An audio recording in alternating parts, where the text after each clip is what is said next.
Sitcoms are supposed to be televised comfort food, but behind the scenes of your favorite shows, some dark secrets lurk, and we're finally starting to hear about them. Ukrainian transplant actress Mila Kunis started landing TV gigs at the tender age of 13, appearing in guest stints on shows like Baywatch and a small recurring role on Seventh Heaven. But while those shows might have been game for working with underage actors, the producers of that '70s show weren't quite so kid-friendly. She admitted to People that in order to nab the role of Jackie Burkhart on the show at the age of 14, she pretended to be a good bit older than she really was. She said, "I told them I was going to be 18, but I didn't tell them when I was going to be 18. As fate would have it, her first real kiss took place in front of the cameras that year. In character, she planted one on her future husband, Ashton Kutcher, who played her character's then-boyfriend, Michael Kelso, and was 23 at the time. If not for that so-called little white non-truth, she might not have ended up making the Jackie Kelso ship sail onto a romantic island of marriage and babies together. Of course, there was more to the story than just that. They played an on-again, off-again young couple on that '70s show and got together in real life several years after the show's end. But Kunis and Kutcher didn't care for each other very much during the years they shared the screen. Kunis told Glamour in 2016, quote, "There's nothing we don't know about each other because we've known each other for so long. The ugly, the bad, the good. We went through a period where I thought he was crazy. At the height of his career, I was like, ugh, I don't like you. I don't even know you anymore. You think you're such hot sh-." She added that even though they went through full friendship breakups over the years of working with and knocking each other, they always reconciled in the end. What ultimately brought them together was a mutual decision to become bedroom buddies without any romantic entanglements. Perhaps not coincidentally, both of them had starred in movies where that exact arrangement failed to work out. In 2011, Kutcher appeared in No Strings Attached, and Kunis appeared in the similarly styled rom-com Friends with Benefits the same year. And if we would have just paid attention to how those movies turned out, we would know that we can't go into a relationship this way. One of the most memorable minor characters of that '70s show was Leo, the pothead who works with Hyde and develops a friendship with the gang thanks to his marijuana connections. The character was played by Tommy Chong, who could have easily floated between his off-screen persona and on-screen alter ego for how similar they seemed to fans. But after regular appearances in the show's second, third, and fourth seasons, Leo disappeared from the group. His absence was the subject of a Season 5 manhunt mission, after which only a goodbye note was found. He eventually returned near the end of Season 7. In his big comeback episode, Leo explained his absence in his usual way. Just wandering around, trying to find my place in life. In reality, though, the reason for his time off the show was that he was actually doing time. In 2003, Chong was sentenced to 9 months in jail for selling pot pipes. Talk about being far out. Actress Lisa Robin Kelly portrayed Eric Foreman's big sister Lori for the show's first 5 seasons, but her role was significantly lessened after the 3rd season. She didn't appear at all in Season 4 and only in a handful of episodes in Season 5. Thanks to her off-screen issues, though, she was completely replaced by Christina Moore in Season 6 after she decided to leave the show altogether. She would later explain her departure to ABC News by saying, "I had lost a baby. As a result of that, I lost it. I lost everything and I was abusing alcohol. With that '70s show, I was guilty of a drinking problem and I ran." She claimed to have recovered from the troubles that sparked her departure from the show in time to make a celeb comeback, but she subsequently spiraled in the spotlight with a DWI in 2010, followed by allegations of domestic abuse in 2012, and ultimately her death from a drug overdose in 2013. It may have seemed a little out of left field that Donna's parents, the Pensiatis, suddenly got a divorce and Brooke Shields came along to play her dad's new love interest in Season 6. But there was a very good reason for actress Tanya Roberts to take her leave of the series. Yeah, it was Midge's idea. The former Bond girl reportedly left the program because of the news that her husband, screenwriter Barry Roberts, was terminally ill. She did end up coming back for a few episodes after a 3-year hiatus, so there was obviously no bad blood between her and the show's producers for her decision to take a leave of absence from the role. Now Nowadays, Joseph Gordon-Levitt is something of a big-screen powerhouse with flicks like Inception, The Dark Knight Rises, and Looper under his belt. But in the late 90s, he was still just a former child star whose biggest claim to fame was playing an ancient alien on Third Rock from the Sun. Shortly before his breakthrough role in 10 Things I Hate About You, Gordon-Levitt appeared in a Season 1 episode of That 70s Show. He played Eric's pal Buddy Morgan, who had a secret crush on him and shared a kiss with him before being turned down. That on-screen kiss is credited as being the first gay smooch on North American primetime TV, but audiences reportedly hated it. What would have been a potential recurring role was relegated to just one episode appearance. It didn't hurt Gordon-Levitt's career much, of course, but filming the scenes did leave a bad taste in his mouth. He told The Advocate that Grace was probably one of the worst kissers he's ever kissed. Oh, look at our poor little tough guy, hurting others to ease his own pain. I think someone needs a tickle. Grace's longtime love interest on the show, Laura Prepon, echoed the kiss diss when she said on a radio show that her Orange is the New Black co-star Taylor Schilling was the better kisser of the two.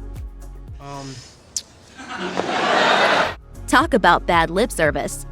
Will Smith was not chilling out, maxing, relaxing, all cool when he signed on to star in The Fresh Prince of Bel-Air. He was staring down some pretty serious IRS debt from his career as a rapper alongside DJ Jazzy Jeff.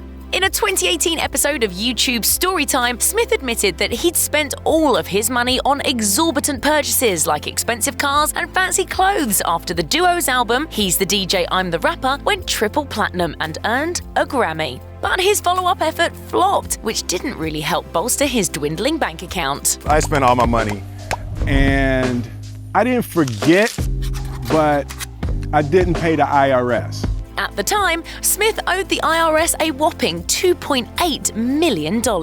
Opportunity fell into Smith's lap when he met Fresh Prince producer Benny Medina while hanging out on the set of the Arsenio Hall show, and later had an impromptu audition during a party at Quincy Jones's house. Smith landed the lead, but the IRS took 70% of his Fresh Prince paycheck for the next 3 years.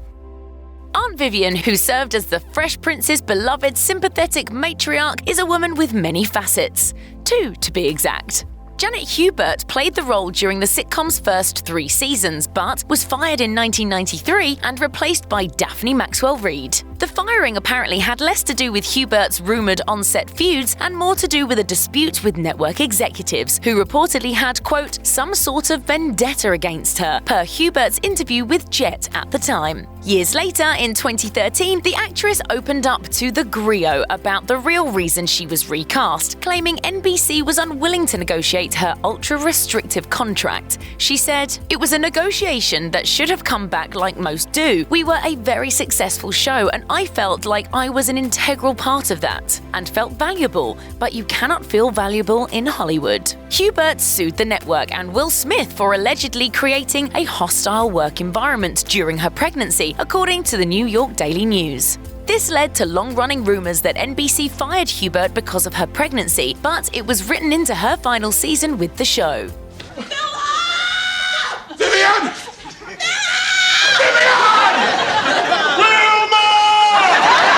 Janet Hubert undoubtedly had her issues with Will Smith, but she might actually have more beef with her on-screen son, and for pretty good reason. Alfonso Ribeiro, who went from dancing as Carlton Banks to literally winning Dancing with the Stars in 2014, went after his TV mom with a scathing comedy set in 2009. In a since-deleted video of the stand-up performance unearthed by Perez Hilton, Ribeiro claimed Hubert was crazy and went nuts during her time on Fresh Prince. Even though he admitted he wasn't legally, quote, allowed to talk about it, the actor dished, "There were days when we were all on the set and she would literally go off on people, and they got to a point by the time the second season came around where we're like, this is unacceptable. We felt like when we were doing The Fresh Prince of Bel-Air that we were a family." She, at that point, ruined that, and she made it very difficult for us to work. This may have been what led to Hubert's claims about Smith and Ribeiro's untruths. Considering the show aired during an era before text message receipts and cell phone cameras, we'll probably never know the exact truth of the matter. You hate me, don't you? Carlton was one of the Fresh Prince's most iconic characters, and he certainly wouldn't have had the same magic if he was portrayed by anyone other than Ribeiro. But that was almost exactly what happened. Ribeiro was actually fired before he really got started. In an interview with Digital Spy in 2017, the actor admitted that he landed the role after an audition, but after filming the pilot, producers decided that Carlton should be recast. It's almost inconceivable, but they did eventually come to their senses. Ribeiro said, "There was a moment where essentially I was hired and rehired. You may look at it that way. There was a large chance that the Carlton character would have been played by somebody else, but luckily enough, the decision was made to continue to have me do it. And I guess the rest is history." History indeed. It takes someone very special to pull off those colourful outfits. Long before Donald Trump was tweeting from the White House, he enjoyed the most bizarrely random acting career with cameos in dozens of major motion pictures and TV shows, including Home Alone 2, Lost in New York, and The Nanny. One of these appearances was actually on The Fresh Prince of Bel-Air, but the future president reportedly wreaked minor havoc on the set. Trump appeared in the 1994 episode For Sale by Owner, and according to an anonymous crew member who spoke to Newsweek, the businessman was apparently pretty peeved about something that probably had to do with the script. Earlier that day, he'd reportedly expressed concern to executive producer Gary H. Miller that his lines weren't funny enough. Miller claimed he'd never give Trump advice about real estate, but he does know comedy and told him, quote, "Trust me, you'll get a laugh." I like keeping a low profile. According to Business Insider, Alfonso Ribeiro sued the creators of Fortnite for allegedly copying his Carlton dance in 2018. The lawsuit claimed the dance was written into an emote called Fresh in January of that year. The emote could be purchased for around $8 or 800 V-Bucks, which meant Epic Games seemed to be making money from the actor's moves. That is, if Ribeiro actually owned them to begin with. A side-by-side comparison does show the dance moves to be nearly identical. However, according to The Hollywood Reporter, a supervisory registration specialist in the US Copyright Office's Performing Arts Division later explained that Ribeiro's copyright request must be refused because his choreography was just a simple dance routine. Even so, since the dance was created for Fresh Prince, it's likely that NBC would own any related copyright if it was indeed allowed to be copyrighted. All of this boded poorly for Ribeiro's case, as well as the similar lawsuit he lobbed at Take-Two Interactive over dance moves featured in NBA 2K. According to USA Today, the actor dropped both suits in March 2019. There's a reason Will Smith was able to pull out a tear-jerking performance in the Season 4 episode Papa's Got a Brand New Excuse. How come you don't want me, man? He felt intimately acquainted with disappointing father figures. While it appeared he patched things up with his dad later in life, at least according to an interview on The Graham Norton Show in 2019, the star revealed that his troubled past with an abusive father had led him and his wife to set some major boundaries, including avoiding the use of profanities with each other for over 20 years. In an episode of Jada Pinkett Smith's Facebook Watch series Red Table Talk, Will Smith recalled telling his wife, "I grew up in a household where I watched my father punch my mother in the face." Because of that, he said he couldn't tolerate profanity and violence in his relationships.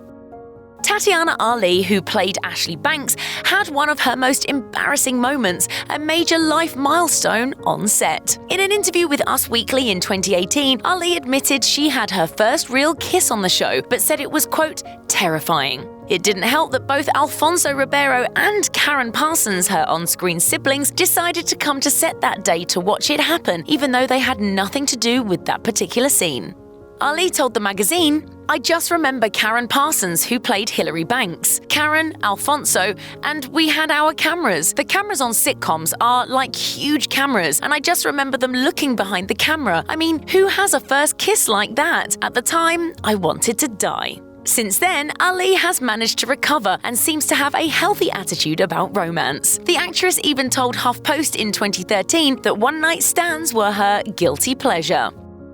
Who would ever want to watch a sitcom starring a rapper? That's what Karen Parsons was thinking when she first heard about Fresh Prince. While speaking with NPR in 2014, the actress revealed that she'd been working as a restaurant hostess in Hollywood before landing the sitcom role, which she seriously questioned taking or even trying out for. Parsons said of her first audition, "I remember my first reactions being, oh god, it's a sitcom with a rapper? Like, what's that?" Regardless of her initial feelings about the show itself, she also felt like she wasn't a good fit for Hilary. The character was originally an effortlessly cool model, which made the TV star feel like trying out was ridiculous because she's, quote, not a model type. Instead of playing the role as it was written, however, Parsons gave Hillary her signature bratty attitude, which is exactly what landed her the part. But she continued to work at her day job until Fresh Prince took off, just to be safe.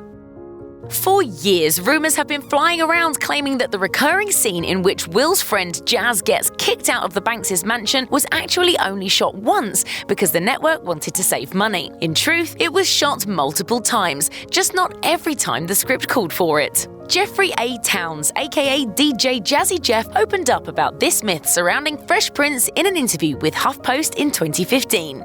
According to the actor/DJ, budget had nothing to do with the shot. Rather, Towns eventually put his foot down because he couldn't endure the pain it caused. When I did it maybe the third or fourth time, because every time you shoot it to get a take, you probably have to do it about 40 times. Literally black and blue by the time they say, we got it. And it got so bad the last time, and I was like, I can't do this. I'm not a stuntman. I can't do it. Jeff has stayed safely behind the turntables ever since the show ended. In 2003, Ray Romano negotiated a one-year deal that made him the highest-paid actor on television, earning $1.8 million per episode. As the star of the show, Romano had always been paid much more than the rest of the cast. But in light of his record-breaking Season 8 raise, the rest of the cast, particularly Brad Garrett, seized on an opportunity to renegotiate their own contracts. What happened was Garrett refused to show up for the taping of the first episode of the season and demanded a raise, according to the Washington Post. Patricia Heaton, who played Ray's wife, quote, called out sick, and both Doris Roberts and Peter Boyle, Romano's TV mom and dad, followed her lead. The message was clear, but Garrett also made it a point to say that there was no ill will toward Romano from the rest of the cast. My wallet is so big because I forgot to pay the rest of the cast. The network quickly came to the bargaining table and offered raises to the cast, as well as lucrative back-end deals that cut them in on syndication profits worth an estimated $20 million per actor.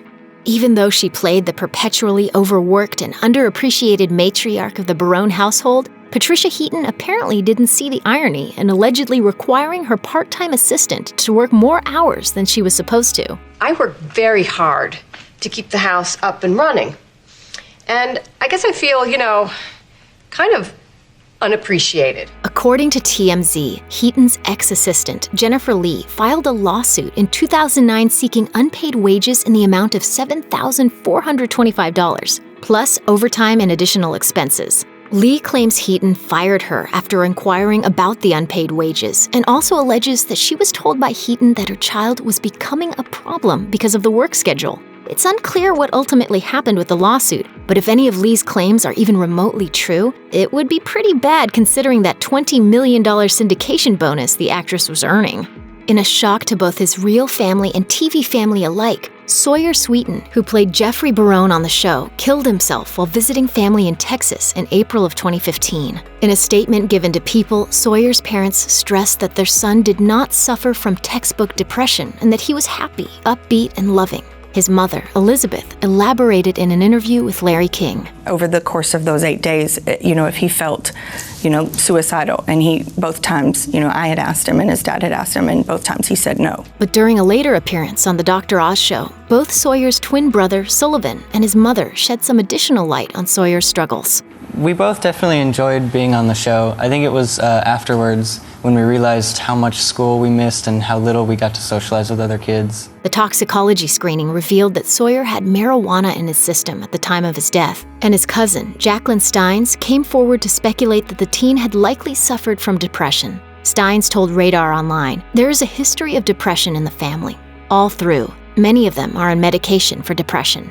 In Brad Garrett's memoir, When the Balls Drop, he couldn't be more candid about his divorce, particularly the alimony payments, which he likens to paying for the lease on a car after turning it in while someone else is driving it. But while he and his wife's legal separation was going down, neither one uttered a word about it in public. It's all for the best. I'm much happier now than I used to be. According to USA Today, Garrett and his ex-wife, Jill Diven, even kept the secret from their own families until just days before the news of their split hit the press. Managing to completely avoid any tabloid interference, Garrett and Diven each maintain that there is no ill will between them. Garrett said, "Our number one focus is our kids and parenting. We will always be friends because we will never be single parents. We will always be two parents." That's a nice sentiment, especially for the kids, although Garrett almost never stops joking how much money the divorce cost him. Lost a house, a couple cars. Been divorced. In his 2014 memoir, Dirty Daddy, Bob Saget admitted he was the polar opposite of his perfectly clean character, Danny Tanner, when cameras weren't rolling on the set of Full House. As anyone who's heard a snippet of his stand-up routines would know, he can actually be quite crude. This is true. I know I thought I f***ed up on television before. This is worse. His vulgar antics made way onto the supposedly family-friendly set, too, when he thought only adult crew members were in the room and made obscene gestures at a 4-foot-tall rubber doll used as a stand-in for his TV daughters. The joke got a load of laughs until Saget realized that the monitors were playing the action everywhere and anyone could see what he was doing. Okay, maybe I do just a little bit, but that's because when I was 5, I didn't really have any friends. Now that's a mess not even Danny Tanner would want to clean up.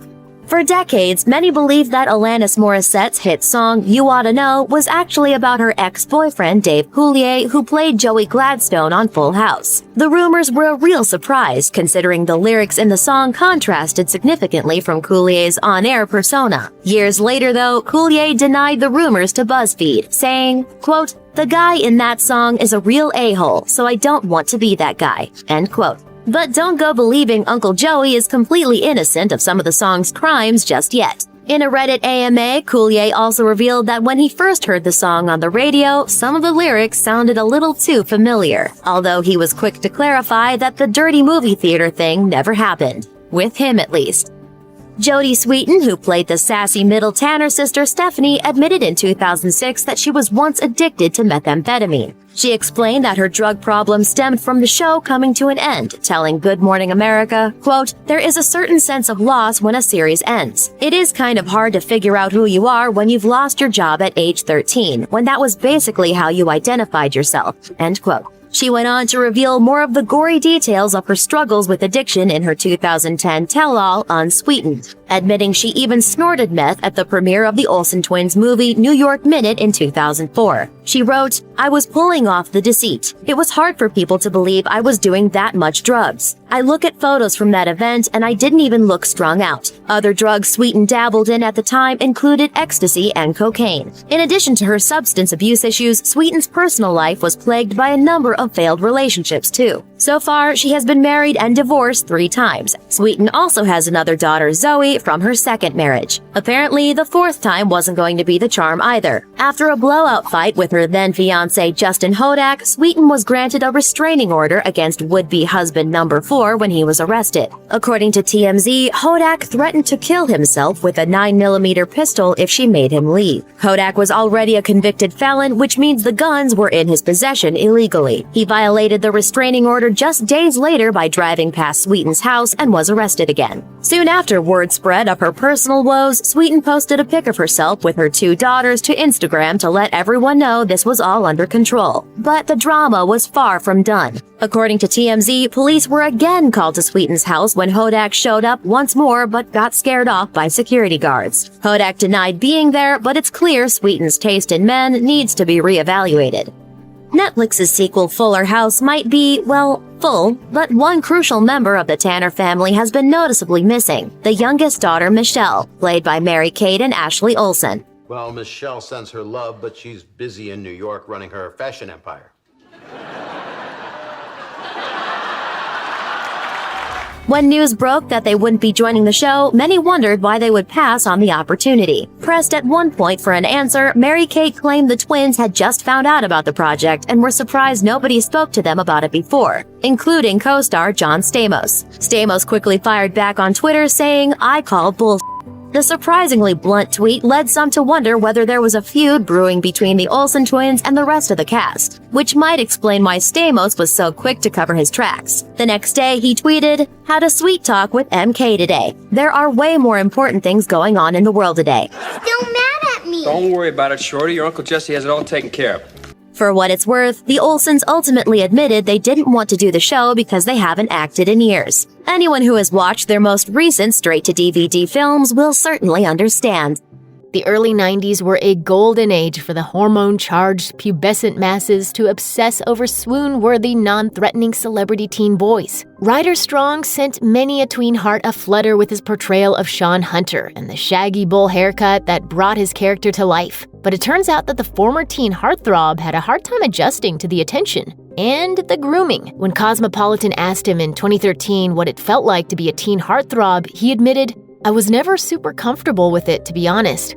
I'm not a shy person, but I'm not the guy who wants to get his picture taken and want to be front and center. It would just be weird to go somewhere and have groups of girls scream and hyperventilate in front of you." To make matters worse, Strong also wasn't a big fan of one of the main reasons he was so beloved by screaming girls. He revealed, "I hated my hair. I came to the audition with that hairstyle, got the part, and the director, Michael Jacobs, never let me cut it from there on out. I wanted to cut my hair so bad, but the only time I got to was when we found out the show was going to be canceled."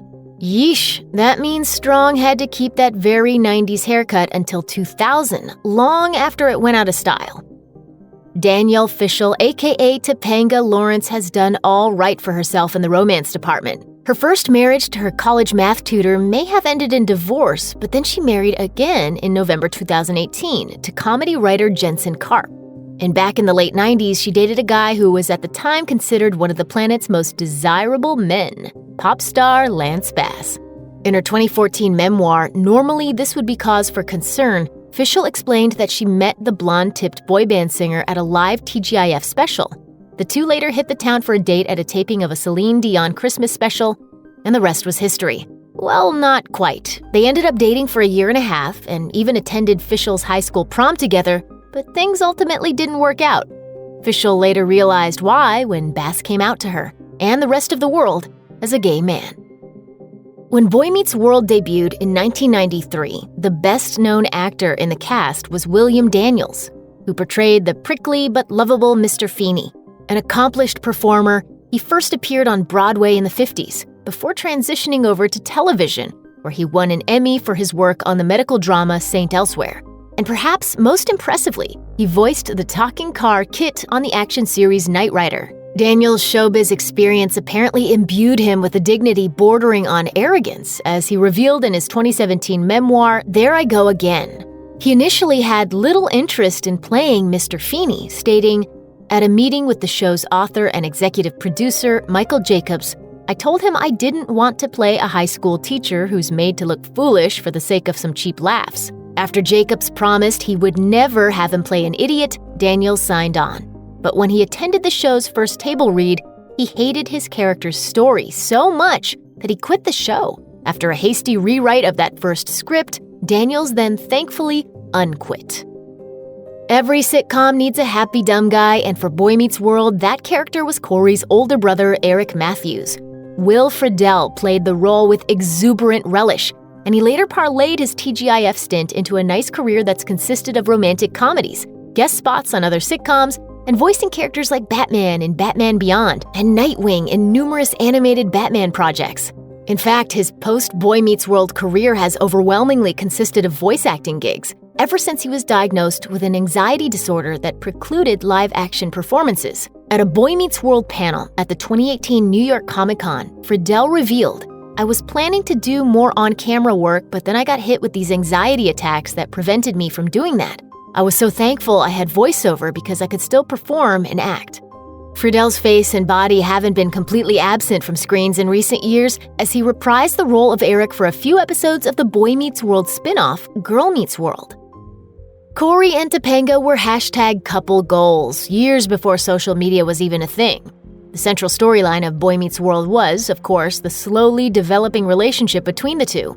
It evolved from junior high classmates who didn't like each other, to friends, to boyfriend and girlfriend, to finally husband and wife. When you know, as the old saying goes, and Corey and Topanga knew so clearly that they got hitched before they were even old enough to buy beer. Even though the couple were clearly and always destined to be together, ABC initially objected to the producers' plans for the characters to marry at such a young age, as revealed by Ryder Strong in a 2011 Vanity Fair interview.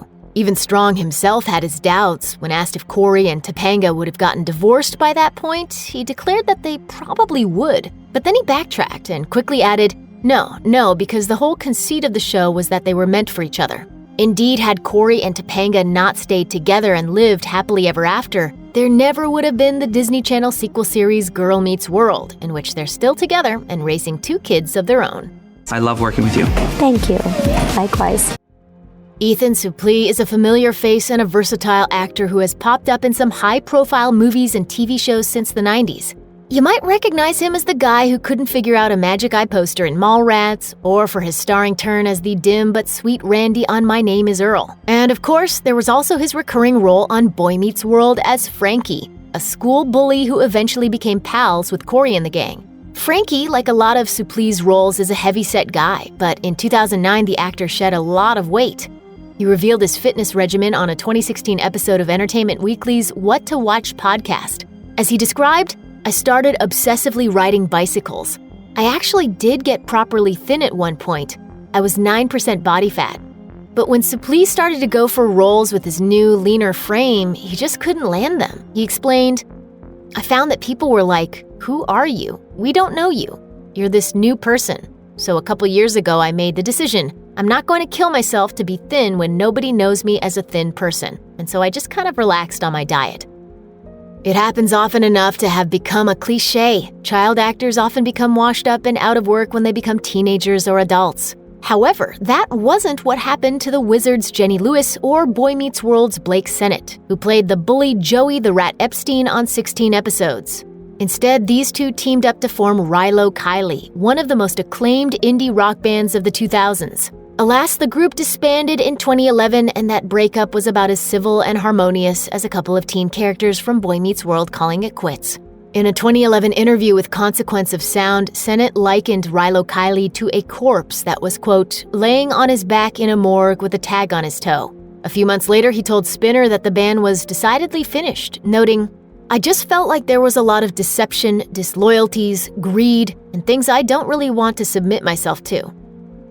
Have you heard the one about a former teen star best known for a 90s family-friendly sitcom accidentally upsetting the star of another 90s family-friendly sitcom over a remark about drugs? It's obviously a situation that almost everyone can relate to. In 2013, Danielle Fishel shared a headline-making anecdote from her TGIF days about the time she was on a private jet to Disney World along with her family and the guy who played Danny Tanner on Full House. As she relayed to Maxim, we were trying to take a nap, and all of a sudden Bob Saget walks down the aisle, rips open our curtain, and shouts, "Do you guys have any Coke?" Then he looks my dad in the eye, laughs, and closes the curtain.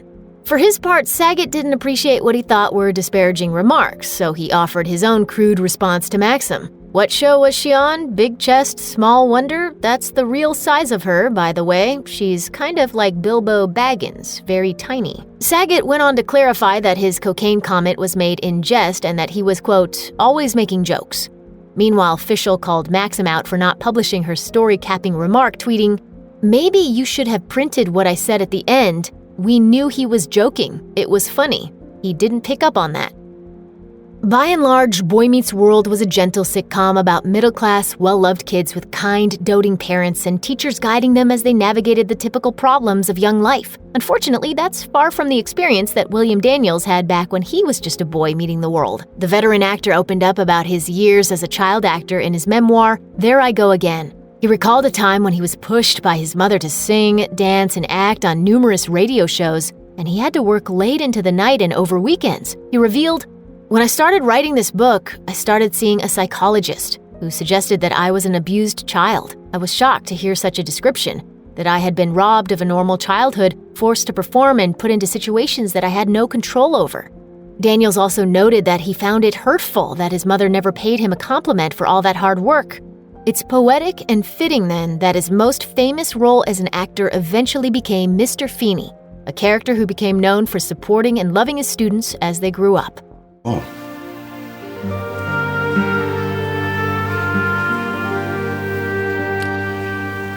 Class dismissed. By the end of its 12-year run, the writers on The Big Bang Theory stopped messing around and permanently coupled up the neighbors turned friends turned spouses, Leonard and Penny. During the early years of the show, Leonard and Penny's relationship was more complicated than Ross and Rachel's on Friends.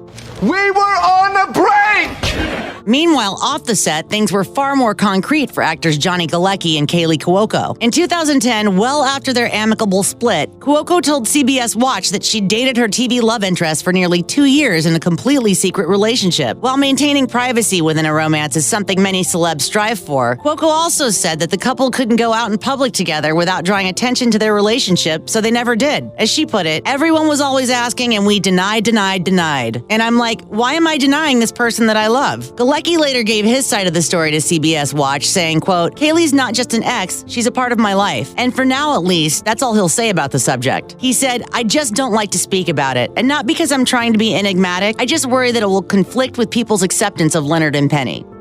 Sarah Gilbert first appeared in her recurring role as sardonic experimental physicist Leslie Winkle during the first season of The Big Bang Theory, reuniting with her Roseanne love interest, Johnny Galecki. Their characters also briefly dated, just as Gilbert and Galecki did in real life back in their mutual Roseanne days.